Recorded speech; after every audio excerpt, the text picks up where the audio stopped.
네, 우리 시장 밀릴 듯 하면서 굉장히 강합니다. 양대지수 상승 추세 이어가고 있는데요. 시장 전략 세워보도록 하겠습니다.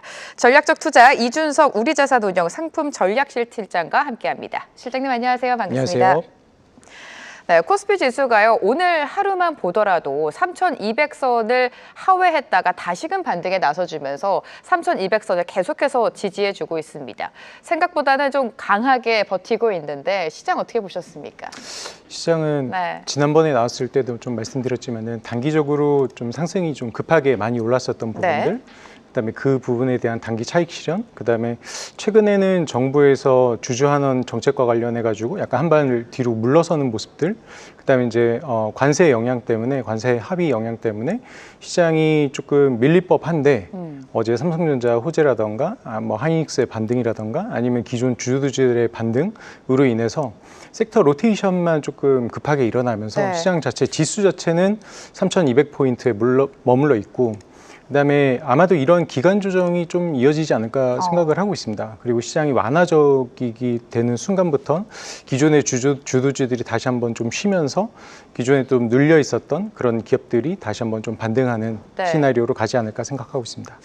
이런 가운데 오늘 오전장에 시장이 살짝 주춤했던 이유가 양도세 대주주 기준이 또 영향을 끼쳤던 것 같습니다. 50억 원에서 10억 원으로 다시 조정한다라는 소식이 전해졌었는데 최근에 금융, 증권주들이 연일 좀 하락세를 보이고 있습니다. 이 부분 어떻게 보세요? 그러니까는 아까도 말씀드렸던 그 정부 정책에 대한 부분들이 조금 감소되는 부분들이 나온 것 같아요. 뭐 예를 들면은 이렇게 보시면 될 것 같습니다. 이제 엄마와 아빠가 어떤 아이에게 뭐 이렇게 외식을 하자고 하는데 똑같이 중식당을 갑니다. 근데 아이는 이제 라면만 먹다가 중식당을 가서 기대가 되게 높았죠. 근데 엄마랑 갔는데 엄마는 짜장면만 시켜주는 거예요. 더 맛있는 걸 먹고 싶은데. 아빠랑 갔는데 아빠는 다 시켜줍니다. 뭐 오양장육, 뭐 깐쇼새우 다 시켜줍니다. 그러면은 이 아이는 앞으로 누구와 밥을 먹을까요? 아빠랑 오고 싶죠. 아빠랑 오고 싶죠. 마찬가지로 한국 투자자들이 기대했던 거는 사실 더 많은 정책에 대한 완화적인 정책에 대한 부분들인데 그 실망감들이 반영되는 부분들이고, 외국인 투자자들도 마찬가지로 이 부분에 대한 실망감들이 좀 어느 정도 수급으로 나타나고 있지 않나라고 생각을 하고 있습니다.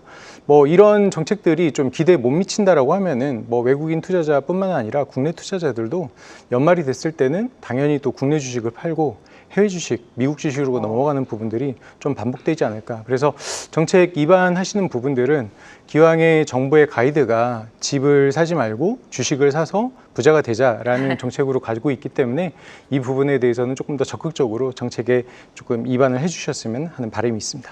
네, 사람이라는 게 기대치가 높으면 실망도 큰 마련이죠. 거버넌스 개혁에 대한 기대감이 워낙에 컸었는데 그 실망 매물이 지금 좀 출회가 되고 있는 것 같습니다.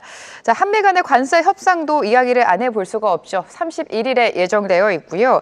지금 뭐 일본과 EU의 협상을 봤기 때문에 한국도 어떤 카드를 꺼내들지 굉장히 관심이 쏠리고 있습니다. 어떻게 보십니까?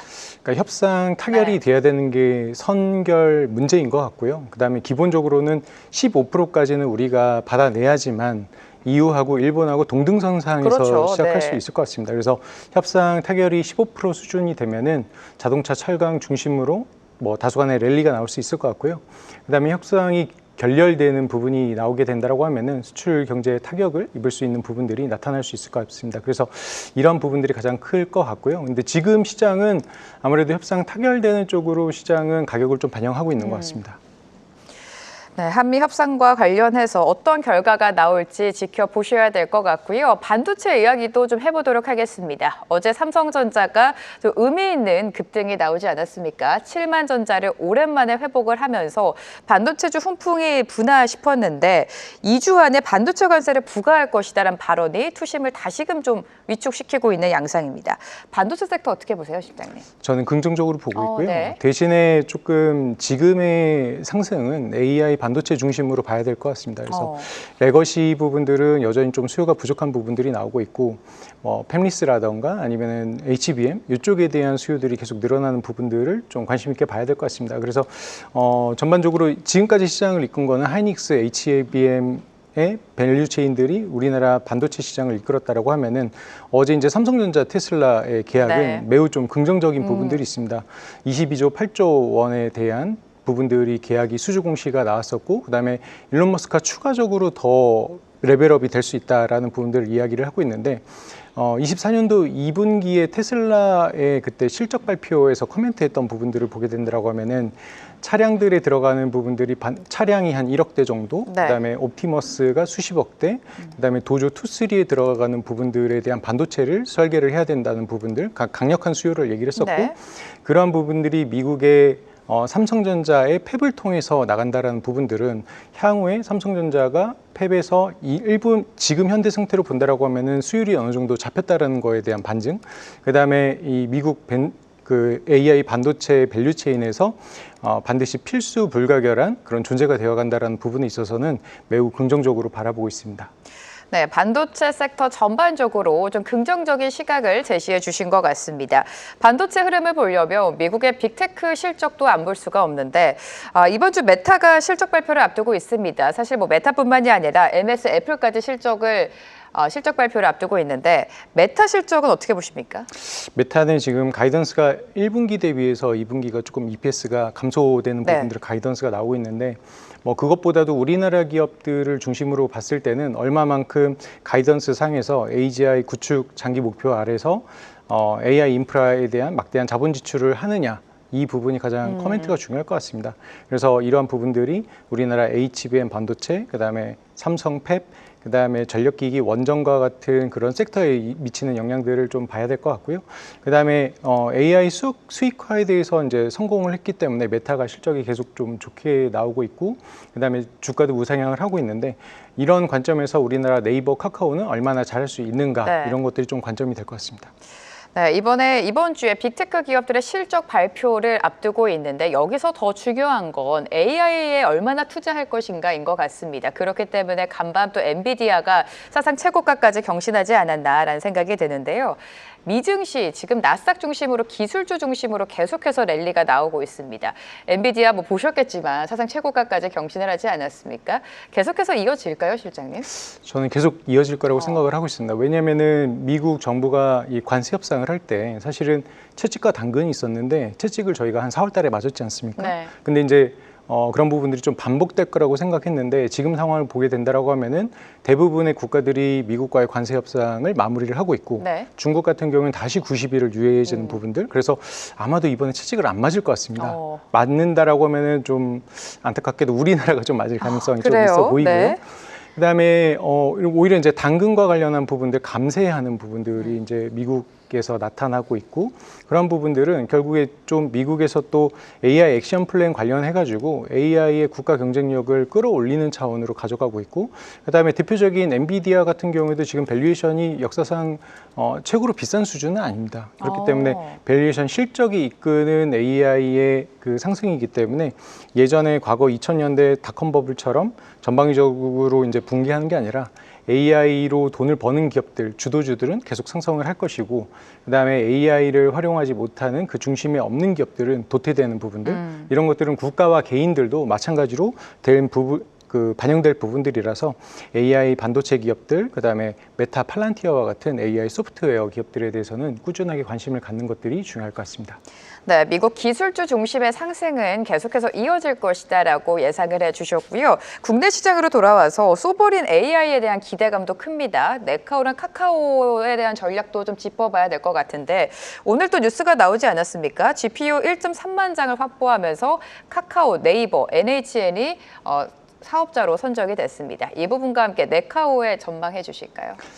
소버린 AI는 반드시 필수 불가결하게 우리나라에서는 좀 정부 주도에서 투자해야 되는 부분이라고 생각을 하고 있습니다. 왜냐하면은 향후에 저희가 지금은 챗GPT를 유료로 한 4만 원, 3만 원 이 정도에 저희가 쓰고 있지만은 우리나라 AI가 전부 다 기능을 못하게 되고, 그다음에 나중에 우리가 이러한 그 AI 소프트웨어에 대해서 해외 거를 쓰게 된다라고 했을 때는 그 가격이 폭증하게 되는 경우에는 우리는 고스란히 기업 이익이 훼손되는 부분들로, 국가 경쟁력이 떨어지는 부분들로 발생할 수 있기 때문에 반드시 투자를 해야 되는 부분이라고 생각을 하고 있습니다. 다만 이제 저희가 우려스러운 부분들은 단기적으로 좀 긍정적으로 보고 있습니다. 정부의 정책으로 가고 있는 거기 때문에.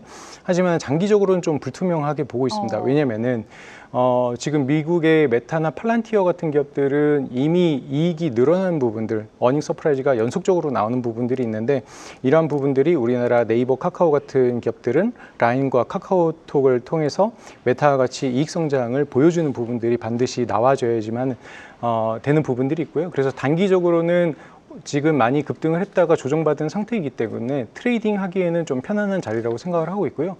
장기적으로 투자할 때는 기업의 실적과 관련해서 지속적으로 우상향하는지를 확인하면서 투자해야 되는 부분이라고 생각합니다. 네, 네이버와 카카오에 대한 전략까지 세워주셨고요. 의약품, 제약바이오 쪽도 보도록 하겠습니다. 미국과 EU가 관세 협상을 했음에도 불구하고 의약품과 관련해서는 살짝 계속해서 애매한 입장을 고수하고 있는 것 같습니다. 국내 제약바이오 기업에게도 좀 영향을 미칠 것 같은데 이 부분 풀어볼까요? 이 부분은 좀 반영되는 부분들은 극히 좀 일부일 거라고 생각을 하고 있고요. 네. 오히려 이제 미국의 금리 인하되는 부분들, 이 부분들이 이제 바이오의 투심을 자극할 수 있을 거라고 생각을 하고 있고요. 그다음에 이제 EU와 협상된 부분들에서 보게 된다라고 하면은 바이오 시밀러하고 그다음에 반도체 장비에 대해서는 관세를 예외로 인정을 했습니다. 그런 부분들을 보게 된다라고 하면 미국은 약가를 인하해야 되는 그런 과제가 있기 때문에 우리나라 바이오 시밀러 같은 경우에도 오히려 이제 관세에서 예외가 인정될 가능성도 우리가 좀 염두에 둬야 될 것 같고요. 그다음에 바이오 시밀러가 이제 가장 큰 영향을 받을 텐데 이런 부분들은 중국의 바이오 시밀러들이 조금 미국 밸류체인에서 제외되는 부분들이 나중에 정책적으로 나올 수 있다라고 하면 오히려 좀 수혜를 받을 수 있을 것 같고요. 그다음에 우리나라의 지금 현재 바이오 기업들의 주가를 이끌고 있는 기업들은 대부분 R&D를 바탕으로 해서 라이센스 아웃을 하는 기업들이 대부분이기 때문에 그러한 기업들은 오히려 이제 주가 모멘텀이 금리 인하에 의해서 더 반영될 수 있는 부분들이 있습니다. 그리고 상반기 같은 경우에 우리나라 바이오 기업들이 라이센스 아웃한 금액이 87억 불로 역사상 최대치를 기록을 했습니다. 작년도에가 한 61억 불 정도를 기록했으니까는 이런 부분들의 모멘텀이 금리 인하가 된다라고 하면은 즉각적으로 반영될 부분들이 많을 거라고 생각을 하고 있고요. 알테오젠, 리가콤, 유한양행 이런 기업들에 대해서 관심을 갖고 보는 것들이 필요할 것 같습니다. 네, 제약바이오도 좀 긍정적으로 보자라는 말씀을 해주셨고요. 지금 관세로 시장이 어지럽지만 본격적인 실적 시즌에 도입을 하면서 실적에 초점을 맞추면서 주가가 또 움직여주고 있습니다. 삼성전자 같은 경우에는 부진한 실적 발표 이후 오히려 주가는 좀 상승 추세를 보여주고 있고 2차 전지들 실적에 대한 눈높이가 그동안 워낙에 낮지 않았습니까? 그럼에도 불구하고 LG 에너지 솔루션은 호실적을 기록하면서 주가 역시 상승 흐름을 보여주고 있는데요. 2차 전지 이야기 좀 해보도록 할게요. 2차 전지 그렇다고 추세를 상승으로 돌릴 수 있을까요? 추세를 상승으로 전반적으로 다 돌리기는 어려울 것 같습니다. 왜냐하면 지금은 반도체에서 AI 반도체의 사이클하고 좀 비슷하다고 좀 보고 있어요. 왜냐하면은 2차 전지 쪽에서는 그 ESSD 그 저장 장치하고 ESS 사업부하고 그다음에 자동차 EV 쪽이 있는데 EV 쪽은 지속적으로 좀 수요가 감소되는 부분들이 나타나고 있고 ESS 사업 부분에 대한 매출이 조금 잠정적으로 늘어날 수 있다라는 부분들이 지금 기대감으로 반영되고 있습니다. 그래서 이런 부분들이 좀 선별적으로 반영되는 부분들이 있어가지고 2차 전지에 대해서는 이러한 섹터를 좀 구분해가지고 종목들을 구분해서 투자하는 부분들이 필요할 것 같습니다. 그래서 2차 전지는 워낙에 지금 기대감이 없는 상황에서 내년도에 ESS에 대한 매출 상향, 그다음에 중국 기업들에 대한 관세 부과로 인해서 반사 수혜를 누릴 수 있는 부분들, 그로 인해서 2차 전지가 좀 선별적으로 올라가는 부분들이 나타나고 있다라고 봐주시면 좋을 것 같습니다. 네, 2차 전지 업종 자체를 상승으로 추세를 돌리기에는 제한적이지만 그 안에서 좀 선별적으로 종목을 골라봐야 된다라는 말씀을 해주셨고요. 앞서서 금융이랑 지주 말씀해 주셨는데 시장을 주도했던 건 금융 지주도 있었지만 조선과 방산을 당연히 빼놓을 수가 없습니다. 조선과 방산 굵직한 기업들의 실적 발표도 지금 예정이 되어 있는데 7월의 조정을 좀 매수 기회로 삼았어야 됐다라는 후회가 드는 것 같아요. 다시금 또 강한 반등이 나와주고 있습니다, 시장님. 네. 그 이제 제가 계속 방송 나오면서 계속 말씀드리는 게 조선 방산 같은 경우에는 구조적인 성장을 하는 섹터이기 때문에 장기적으로 계속 보유해야 되는 섹터라고 말씀을 꾸준히 드리고 있습니다. 그런데 7월 초에는 이제 조정이 나왔었죠. 근데 7월 초에 조정이 나왔었던 부분들을 보게 된다라고 하면 다른 섹터들이 워낙에 좋았기 때문에 네. 기존의 주도주에서 차익 실현을 하면서 그 물량들이 다른 쪽으로 갔었던 부분들. 그런데 7월 말로 오면서 아까 말씀드렸던 시장의 조정 요인, 정부 정책이 주주환원 정책이 좀 약해지는 부분들, 그다음에 관세와 관련해가지고 시장에 좀 우려들이 반영되는 부분들 때문에 오히려 더 확실한 섹터에 투자하자라는 수급이 몰리는 부분들이 나타났었고, 그로 인해서 주가가 모멘텀이 좀 올라가는 부분들이 있었는데 실적 발표도 상당히 좋았었죠. 효성중공업 같은 경우에도 어닝 서프라이즈가 나왔고 EPS 추정치도 저상향되는 부분들, 그다음에 하나오션이라던가 하나엔진, 그다음에 삼성중공업 같은 경우에도 어닝 서프라이즈를 발표하면서 지속적으로 좀 올라가는 부분들이 나타나고 있습니다. 근데 이런 부분들은 아마 시장에서 계속 뭐 시소처럼 반복이 될 것 같아요. 네. 시장이 완화적이다라고 하면은 그다음에 정부 정책, 우리나라 정부 정책이 조금 더 강하게 나온다라고 하면은 지주나 금융지주 이런 쪽으로 또 수급이 몰리는 부분들이 나오면서 기존 주도주들이 조금 더 쉬어갈 수 있는 부분들. 근데 이제 긴 시계열로 봤을 때는 이러한 섹터들은 조정 시 계속 좀 매수를 해야 되는 섹터라고 바라보고 있습니다. 네, 지속해서 조선과 방산을 계속 봐야 된다라는 말씀을 해주셨습니다. 네, 이번 한 주는요, 7월과 8월이 또 교차하는 한 주가 됩니다. 다음 주면 8월 시장이 본격적으로 시작이 될 텐데 시장 전략 세워주실까요? 지금은 단기적으로 좀 조정이 충분히 나올 수 있는 시장인 것 같습니다. 근데 예상치 못하게 시장은 계속 좀 강세인 부분들이 나타나고 있고요. 그래서 8월의 투자 전략은 일부 현금이 있는 부분들에 대해서는 단기적인 조정이 나올 때마다 기존의 구조적인 성장을 하고 있는 AI 반도체, 조선, 방산, 전력기기, 화장품 이러한 기업들에 대해서 분할 매수하는 거를 권유를 드리고요. 전술적으로 기회들이 이제 2차 전지가 바닥에서 턴어라운드 하는 부분들, ESS와 관련한 기업들을 좀 선별적으로 트레이딩하는 부분들, 그다음에 금융지주 같은 경우에는 아까 좀 제가 부정적으로 말씀드렸지만은 결국에 정부는 주주환원을 좀 저는 강하게 드라이브 할 거라고 생각을 하고 있습니다. 그래서 이러한 기업들에 대해서도 조정 시 매수를 하는 부분들, 그리고 신중한 접근을 통해 가지고 자산을 좀 보존하는 부분들이 필요할 것 같습니다. 네, 8월 시장 전략까지 세워주셨습니다. 이준석 우리자산운용실장과 함께했습니다. 고맙습니다. 감사합니다. 계속해서 다양한 경제 이슈를 알고 싶다면 구독과 좋아요, 알림 설정 부탁드립니다. AI 캐스터 권미정이었습니다.